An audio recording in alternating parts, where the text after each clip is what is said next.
The NCAA regular season is over with. And now we're about to start seeing conference championship games go on. So you already know people are getting down to brass tacks, trying to make sure they got their athletes coming in, that they're looking to recruit to the program. And I'm going to tell you, early signing period day is rapidly approaching. So we're going to see some guys going to come into some program that's going to have a lot of us out here scratching our head like, dang, I didn't think coach would be able to bring that young man into the program. But you know what? It's funny how some folks may think money's going to help the program, while others think that, you got to get in there and coach these athletes up. Now, if you know, like I know, when you got boosters that have already donated and given a big chunk of money to a football program, and the outcome is not what they expected to be, do you really think they're going to dig back in their pockets and give a little bit more? We're going to talk about exactly how all this might play out right after.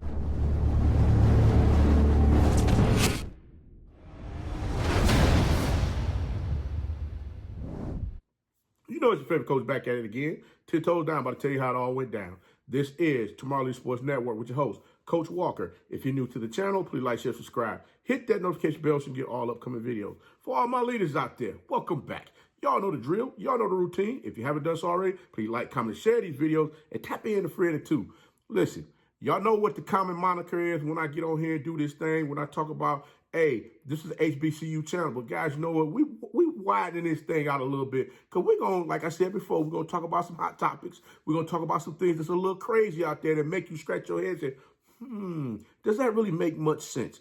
And in this instance, we're going to jump into one right now, because we've watched this team all season long. We listened to everybody talk about how this team was going to get out here and just run rapid over everybody. And they surprised some folks for the first 3 weeks of the season. I must admit, I will be one of them. I was one who said, I actually made a bet with some of my athletes that if this team went 4-0, coach had to go live, stand on the 50-yard line and apologize. That's right. I had to apologize for saying that this team wasn't all it was shaped up to be.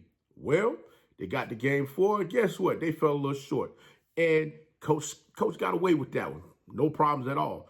But the thing is, when you sit back and you look at everything that's been going on, it makes you wonder exactly, was the ceiling set too high for this team?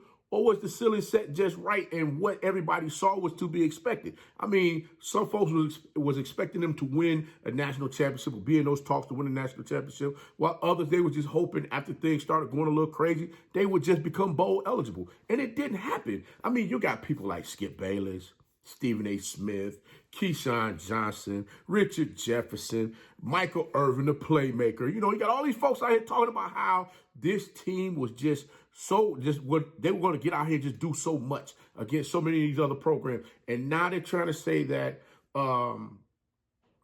they got all of us to believe that Colorado, that's who we talking about. Colorado University was ready for the big time. That they were going to get out there, Coach Prime. They saw the program. They saw the team. They saw everything that's going on with Colorado, and they knew that they were ready to get out there and go compete in the big time and make some things shake. Well, I'm going to be honest with you guys. If you know, like I know, and been paying close attention to this, there's a lot of folks out here that follow Coach Prime. And whatever Coach Deion Sanders says, that's gold to them. And there's nothing wrong with that. It's nothing wrong with what this man is telling you is going to go down. It's going to go down in a manner in which, you can expect it to happen, in which they see it happen a couple of years previously while he was at Jackson State. And now he's over here in Colorado trying to put this thing together, which was a 1-11 team last season, trying to get this thing, together so he can show folks that, hey, Colorado is about to get back in here and start making some noise again. Well, I'm going to be honest with you guys. If you really believe that these sports analysts on TV was getting everybody to believe what was going on, then guess what? I got a tube of toothpaste to sell to a toothless man.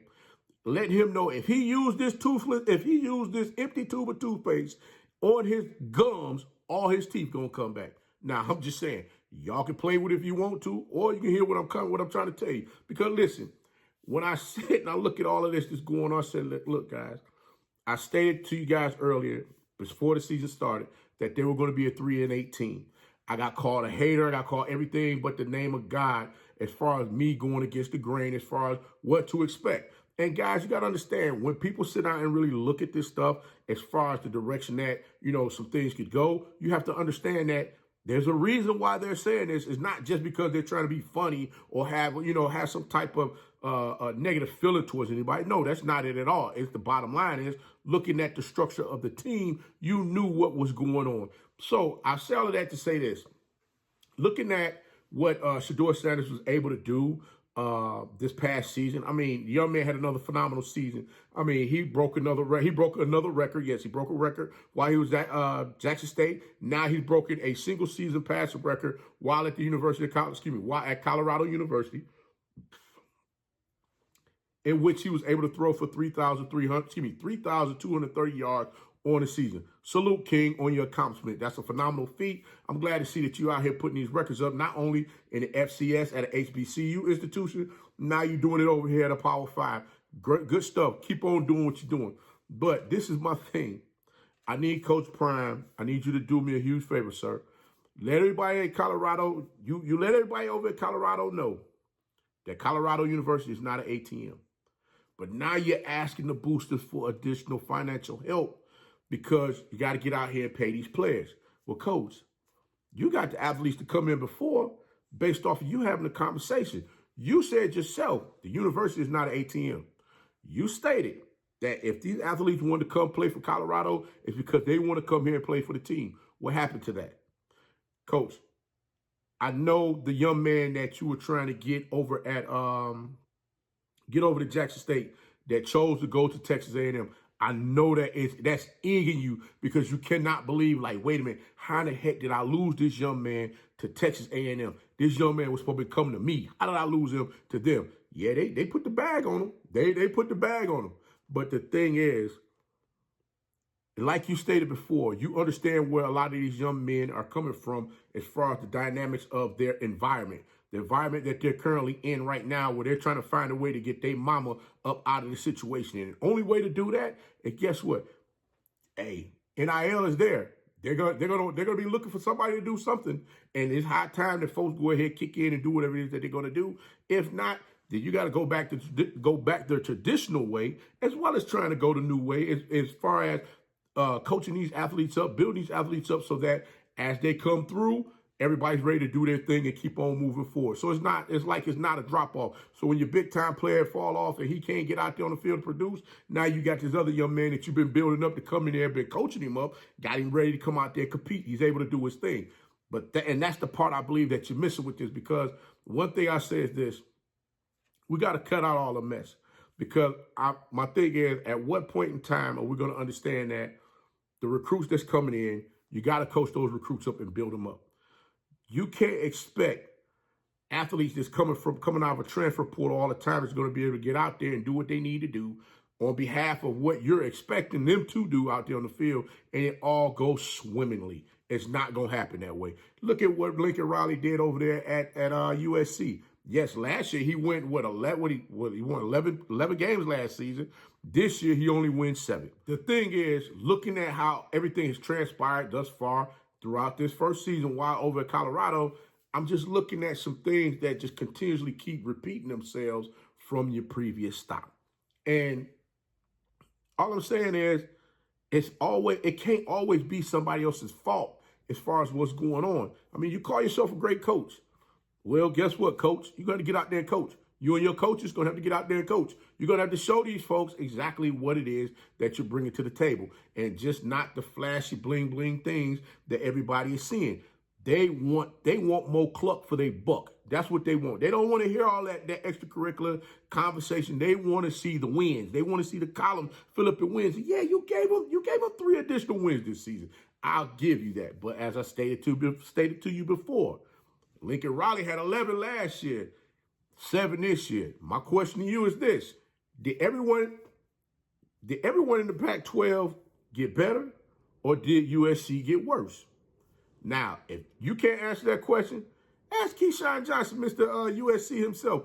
I'm sure he will be able to give an answer to that question if he got over there to that university to see exactly what was going on from a standpoint of the type of athletes that was coming into that program. I'm sure he studies all of this and understands truly enough. Look, this is what we were missing. These are the pieces that we needed, so on and so forth. But I'll say this to you.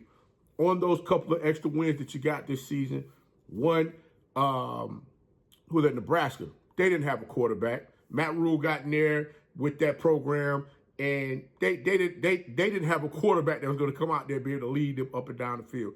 No, I mean, let's be real here. You stated yourself, if you got a quarterback on your team that can spin it and you get out there and do some things out there on the field, you got a great chance of winning games. That was over there in the it was the FCS HBCU conference that you were in. Now you're over here in the Pac-12. I think the same thing applies. In this instance, Matt Rule is with Nebraska's over in the Big Ten. He didn't have a quarterback. They didn't have a great season this year. But I say all of that to say this. That was one of the games that I kind of expected you guys to win. Now, the TCU game and the Colorado State game, I'm not going to lie to you. I was not expecting you guys to win that game. I'll tell you this, though, and I never said this, but I'm going to say it right now. In that TCU game, Shadur got underneath that quarterback skins so tough in that game because it became more about that young man, the quarterback for TCU, trying to compete against Shadur because he felt like Shadur was beneath him. And Shadur went out there and shoulders behind up, letting him know, hey, look, you ain't got nothing no more. You ain't got nothing on me, bro. You might well come out here and lead your team. Quit trying to compete with me, trying to make these fancy throws in games in which you were late as all get out, throwing the daggone ball down the field. When you throw 2 turnovers and you deep in the red zone, guess what? I expect your team to lose. Not Colorado, but TCU, I expected them to lose when he was out there making bonehead plays like that. So you got that one. Then we come back, Colorado State. They were just as undisciplined as your team was this season as far as with the penalties. And guess what? The penalties cost them in the game, which allowed you guys to go ahead and get that one from them. So all I'm saying is that, look, you gave the program 3 more wins this season than what they had season before, in which that was a great thing. But I tell you this, one thing for certain I want you to realize is this. You still have a few things that are in common with last season, this season. Do you know what that is? If you don't, I'm going to help you out with it. You only won 1 conference game. You went 1-8 in the conference. I mean, yeah, you won 1 more home game this year than they did last year. So, again, you're asking your donors for money. I mean, I'm waiting to see how this is going to turn out. But I say all of this. I'm going to get to this point. The ridicule that the offensive coordinator took this year, in which, like I said, social media is nasty. Nasty.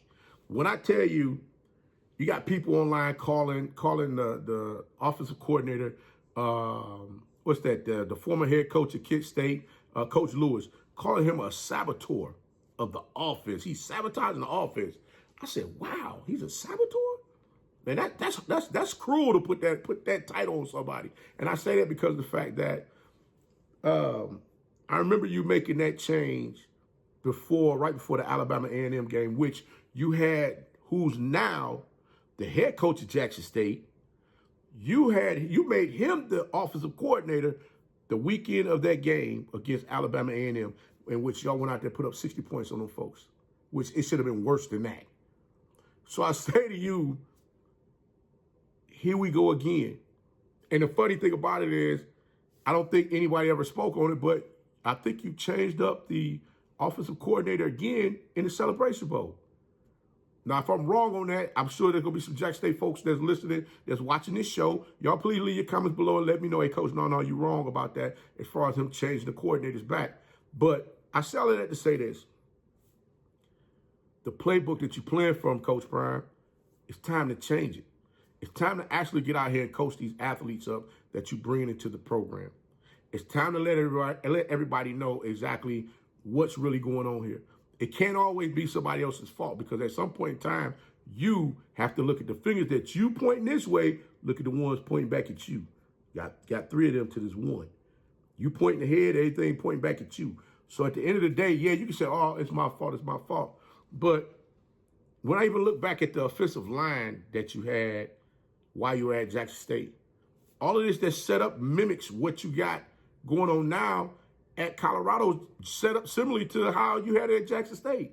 The only difference is at Jackson State, you had a running back that's currently on your team that rushed the ball for almost 1,200 yards, in which the running game wasn't there. I mean, I'm sorry, Coach, but when you look at how everything is broke down from the standpoint of the numbers. The numbers is everything. Your quarterback got sacked 49, 50 times in the season. He threw for 32. Shadur threw for 3,230 yards at Colorado. Sacked 50 times, 49, 50 times. Threw for 3,700 yards at Jackson State, 40 touchdowns, sacked 22 times, and you got a running back that rushed for daggone 1,200 yards. Make it make sense. See, we've been so caught up in the popularity contest as far as everything's going on and not looking at the football part. And which I don't expect everybody to look at the football part as far as what's going on, because you're beloved by everybody. Everybody loves you, Coach Deion Sanders. They love Deion Sanders. And there's nothing wrong with that.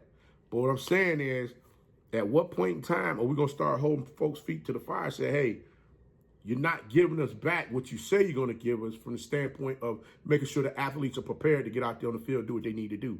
Now, you can't say you don't have the resources, because that was one of the things that, you got to holler and screaming about, making sure you got the resources over there at Jackson, in which here at Colorado University, you got the bang out weight room, you got the meal table, you got everything you want and need.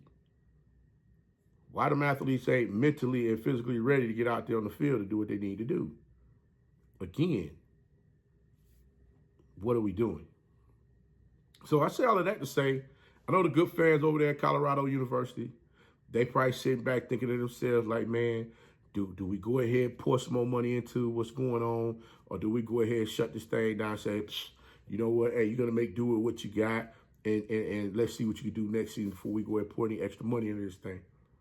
But knowing the good people of Colorado, and there's going to be some out there that's feeling good about what they saw this year, they're going to put some money back into this thing. It might not be as much as you expect, but again, they're going to do what they can to make sure things go in the right direction, or hoping that they go in the right direction. My thing to you is, stand on your word, stand on business. Stand on business and handle yours as far as making sure that these athletes are doing what they need to do. Because right now, when you say to the masses that, hey, you come to Colorado to play football, you're not, y'all worried about NIL and not the NFL. Well, guess what?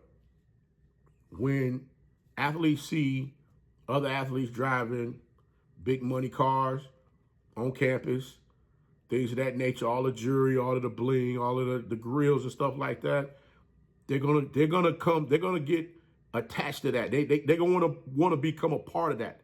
And when they want to become a part of that, guess what?